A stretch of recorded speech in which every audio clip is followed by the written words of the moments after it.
এরপর আপনাদের দেখাবো খিদিরপুরের একটা ছবি। ওই যে বললাম যে বড় লম্বা নামের তালিকা বললাম, সে নামের তালিকার মধ্যে 90% জায়গায় পুলিশকে দেখতে পাওয়া যায়নি। খিদিরপুর, রাজাবাজার, গার্ডেন রিচ আর এতগুলো নাম বলে সময় নষ্ট করছি না, কিন্তু 10% জায়গায়, সেই জায়গাগুলোর মধ্যে 10% ক্ষেত্রে পুলিশদের দেখতে পাওয়া গিয়েছিল। হ্যাঁ, দেখতে পাওয়া গিয়েছিল, কারণ আমরা মিডিয়া আমাদের সব ছবিই তুলে ধরতে হয়। কিন্তু সেখানে গিয়ে পুলিশের ভূমিকা কি ছিল, পুলিশ হকারদের কি বলে এসেছে দেখুন।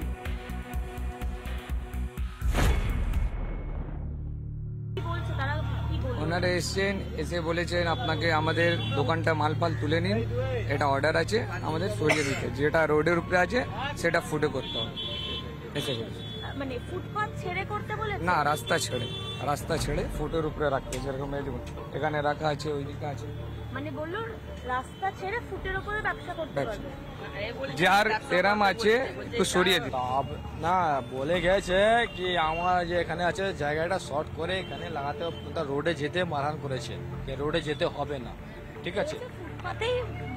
হ্যাঁ, তো জায়গাটা শর্ট করে বলেছে, জায়গাটা শর্ট করে লাগান, রোডে থাকলে ওটা তুলে নিয়ে যাবে। হ্যাঁ, জায়গাটা প্যাসেজে আছে, ওটা শর্ট করতেই হবে। রাস্তায় থাকবেন না, থাকবেন হচ্ছে এই ফুটপাত। হ্যাঁ, এই যে ফুটে যায় আপনার লাইনের রাস্তা আছে, ওখানে ফুটে উপরে থাকতে হবে, রোডে যেতে দেবে না। এসেছেন, এসে বললেন কি ফুট ক্লিয়ার করে, রাস্তাটা ক্লিয়ার করে দাও, আর তোমাদের ফুট যদি চড়া থাকে, বেশি চড়া থাকে, তুমি পাতলা সরু করে লাগাতে পারো। আচ্ছা, মানে বলো ফুটটা ছেড়ে একটু ভিতরে। হ্যাঁ হ্যাঁ, এই ভেতরে, এই আমার করছি তো ভেতরে, এই ছোট করে পজিশন করেছে, বলেছে এই দিকে লাগা। আগে কোন জায়গা ছিল? আমার এই দিকে ছিল, এই পাশে ছিল। আচ্ছা, এখন কোথায় হলো? এখন এইটা এই দিকে। কি সুন্দর এক যাত্রায় পৃথক ফল, একই রকম নির্দেশ হলো রাতারাতি, কেউ বলছেন তুগলকি নির্দেশ, রাতারাতি সিদ্ধান্ত হয়ে গেল সমস্ত হকার উচ্ছেদ হবে, সব ফুটপাত জবরদখল মুক্ত করতে হবে, এই হবে সেই হবে। আরও গোটা অন্যান্য জায়গাতেও নির্দেশ হলো, যদিও ধরে নিতে হয় মুখ্যমন্ত্রী সেদিনকে প্রায় 1 থেকে 1.5 ঘন্টার প্রেস কনফারেন্সে আরও অনেক কথা তিনি বলেছিলেন। বেআইনি নির্মাণ বন্ধ করতে হবে, আরও অনেক কথা বলা হয়েছিল। তার মধ্যে থেকে হঠাৎ করে ফুটপাত জবরদখল মুক্ত করাটা মনে হলো প্রথম কাজ। আগে পুলিশ সেখানে ঝাঁপিয়ে পড়লো, কিন্তু সেখানেও দ্বিচারিতা। যে ছবি দেখতে পেলাম দিনরাত দিনভর, আজকে গড়িয়াহাট থেকে শুরু করে Triangular Park, Salt Lake, New Town, খিদিরপুরে গিয়ে স্বর বদলে গেল। কেন, কিভাবে, কিসের জন্য?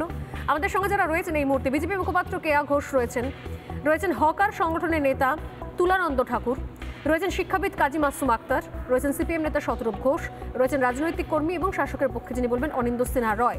আমি শুরুতেই আজকে আসবো তুলানন্দ ঠাকুর এবং কাজী মাসুম আক্তারের কাছে। শুরুতে কাজীদা আপনার কাছে, আপনি একাধিকবার বিভিন্ন সময়তে এ নিয়ে কথা বলেছেন, প্রতি ক্ষেত্রে, প্রকল্প থেকে হোক, বক্তব্য রাখা থেকে হোক, নির্বাচনী প্রচার থেকে হোক, এমনকি হকার উচ্ছেদ পর্যন্ত, সারাক্ষণ যেন কোথাও একটা ভোট ব্যাংক বিষয়টা সামনে খুব প্রমিনেন্ট হয়ে যাচ্ছে নাকি? ভোট ব্যাংক কথা মাথায় রেখেই কি এই ধরনের উচ্ছেদ, সেখানেও পর্যন্ত এই দ্বিচারিতা দেখতে পাচ্ছি আমরা? এক জায়গায় এক ধরনের বডি ল্যাঙ্গুয়েজ, আরেক জায়গায় অন্য ধরনের বডি ল্যাঙ্গুয়েজ। কেন Khidirpur, Mominpur, Rajabazar, Garden Reach, Park Circus, এই জায়গাগুলোতে এই ধরনের মার্কাটারি একদম হকার উচ্ছেদ দেখতে পেলাম না আমরা দুদিন ধরে? আমি অন্য বিষয় দিয়েই শুরু আলোচনার মধ্যে ঢুকছি। কেন পার্ক সার্কাসে হেলমেট মাথায় না দিয়েও অনায়াসে বাইক নিয়ে মানুষ ঘুরতে পারে এবং হেলমেট না পরার জন্য ধরলে পুলিশকে লোক ঠেকাতে পারে? কেন? উত্তরটা ওখানে লুকিয়ে আছে। কেন পার্ক সার্কাস থেকে চাঁদনি চক যাবার যে অটো, তাদের যে দৌরাত্ম্য, কাটা সার্ভিস করবে, লোকের থেকে টাকা লুট করছে, প্রতিবিধান নেই, প্রতিশোধ নেই, পরিকল্পনা নেই, উদ্যোগ নেই? কেন? উত্তর লুকিয়ে আছে। কেন? যেন তেন পোকারেনো। বুলডোজার বাবা আমরা শুনেছিলাম উত্তরপ্রদেশে, এখন আপনাদের মিডিয়ার মাধ্যমে দেখতে পাচ্ছি এটা বুলডোজার দিদি নাকি আছে। তো বুলডোজার দিদি বুলডোজার চালাচ্ছেন, ভালো কাজ করছেন, কিন্তু ওই 61 নম্বর ওয়ার্ডের যিনি অনুপ্রাণিত কাউন্সিলর, সেই অনুপ্রাণিত কাউন্সিলর তিনি কি করেছেন? ঝা চকচকে কর্পোরেট একটা অর্গানাইজেশন তৈরি করেছে রাস্তার ফুটের উপরে, তার মধ্যে এয়ার কন্ডিশন লাগানো আছে, একেবারে বসার জায়গা, সোফা, এয়ার কন্ডিশন, রাস্তার ফুটে সংগঠন তৈরি করেছে সোসাইটি ফর সোশ্যাল ওয়েলফেয়ার। রাস্তা দখল করে, ফুট দখল করে, কেন ওখান থেকে ভাঙার কাজটা শুরু হলো না? অনুপ্রাণিত পত্রিকার অনুপ্রাণিত কাউন্সিলরকে দেখতে পেলাম, পত্রিকা তো দেখলাম আমি, তার নামটা বললাম না, তিনি অনুপ্রাণিত দুধেল গাই আমাদের কাউন্সিলর সাহেব। কেন কেন এই গরিব লোকগুলো, যে গরিব লোকগুলো আমাদের 50 থেকে 60% ফুটপাত কলকাতা দখল করে আছে, কে দখল করতে দিয়েছিল? তার কাছ থেকে টাকা নিয়ে, কাটমানি নিয়ে, এই যে যারা মাতব্বররা, আমাদের ফিরহাদ হাকিম সাহেব বলছে প্রশাসনের লোক করছে, কাউন্সিলররা করছেন না। আরে আমি আপনাদের বলছি তপসিয়া তিনজলা অঞ্চলে চোখের সামনে আমার নিজের, আমি উইটনেস বলতে পারেন, কর্পোরেশনের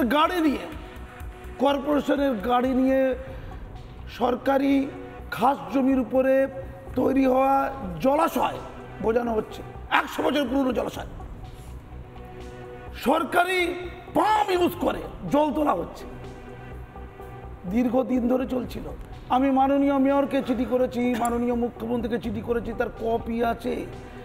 যখনই কমপ্লেন করা হতো মৎস্য বিভাগের লোক এসে ওই পাম্প তুলে নিয়ে যেত, আমাকে ঘর বেচে দিতে হচ্ছে। আমি উদাহরণ বলছি, উদাহরণ, সংখ্যালঘু এলাকার। হ্যাঁ, 1.5 বছর ধরে আটকে দেওয়ার পর, আমি ওখান থেকে চলে যাবার পর ওই ঝিল বোঝানো কাজ সম্পূর্ণ হয়েছে এবং অবৈধ নির্মাণ কার্য, বাড়িঘর তৈরি হয়ে গেছে। না, মুখ্যমন্ত্রী তো সেটাই বললেন, না, আমি বলছি না, তৈরি তো হয়ে গেল। অনেক কথা বলেছিলেন, সেটা আমি জানি না যে কটা অবৈধ নির্মাণ আইডেন্টিফাই করা কাজ শুরু করেছে পুরসভা, কটা বাড়ি ভাঙার কাজ শুরু করেছে পুরসভা, নাকি গার্ডেন রিচের জন্য অপেক্ষা করছে পুরসভা, আবার একটা কোনো গার্ডেন রিচ হবে, তারপর এই ধরনের কাজ শুরু হবে। কিন্তু হকার উচ্ছেদ তো 7 তাড়াতাড়ি শুরু হয়ে গেছে। আমি আপনাকে একটা গুরুত্বপূর্ণ কথা বলছি, আরেকটা লাইন যাচ্ছি। মাননীয়া করছেন, লোকের এমনিতে দৃশ্যত ধন্যবাদ দেওয়ার কথাটা ভালো কাজ। মাননীয়া সেই বকটুয়ের ঘটনার কথা মনে পড়ে, তারপরে গণহারে বোমা উদ্ধার করার আপনি ফতোয়া দিয়েছিলেন, সর্বত্র বোমা উদ্ধার করা হোক, শত শত বোমা উদ্ধার করা হয়েছিল। হ্যাঁ, হয়েছিল ম্যাডাম। তারপরে আবার বোমার চর্চা শুরু হয়ে গেল।